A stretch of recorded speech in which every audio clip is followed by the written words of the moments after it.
Jaden finally came yesterday, but unfortunately, I slept in to the last minute, and so I'm coming in to the Maple Street, breakfast place up the road there, and as I'm walking in, I see Mr. Holloman in his truck. He waved at me. He goes, "Hi," because after that, me and Chelsea have marriage counseling. We're doing premarital counseling right after that. So I walk in. I see Brandon. I see David. Both Davids. I see. Howie, he's not here this morning, but I all come in at the last 2 minutes as they're talking about something, and then Brandon looks at me, starts laughing. He's like, "Wow, you actually showed up." I was like, "Yeah, I know." So I grabbed Jaden, and we got some. He finally got his golden ticket, and I walked right out. But it's been really a great group over the last the last year.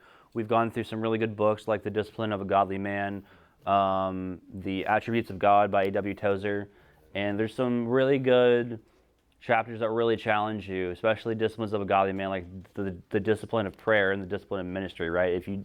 One thing that really hit me was if you're not praying, if you do not have a heart for lost people, or even the discipline of ministry, if you're not being bothered to go out and serve, it really challenges you. Are you really a Christian, or are you someone who just goes to church and shows up because it's the thing to do, is at the club you hang at?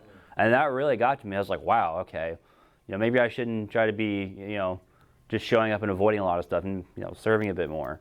That was, that's a heavy book if you get into that. Recently, we've been doing spiritual leadership.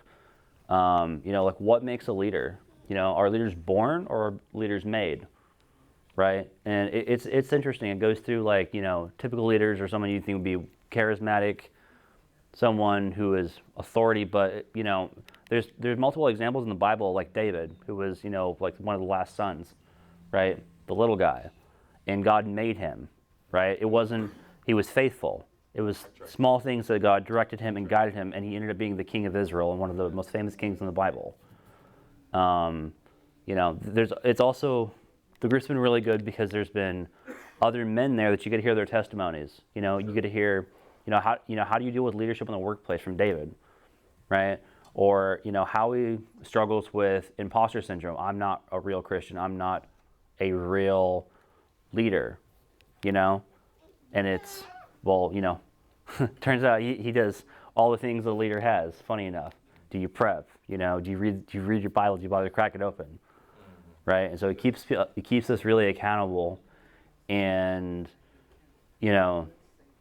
challenges you a lot. Like, are you actually involved? Are you actually a lot of people think they're a Christian. Are you just a seat warmer?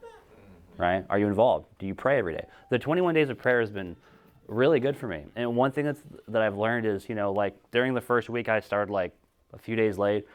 I only did 3 days out of that 1 week. But you know what?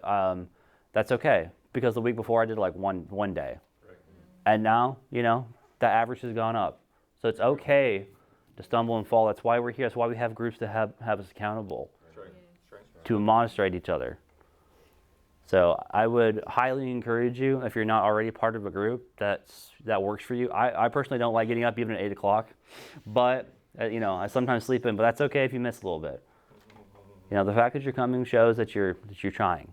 That's what matters. Amen. So we help and grow in each other. Thanks. Amen. Good job.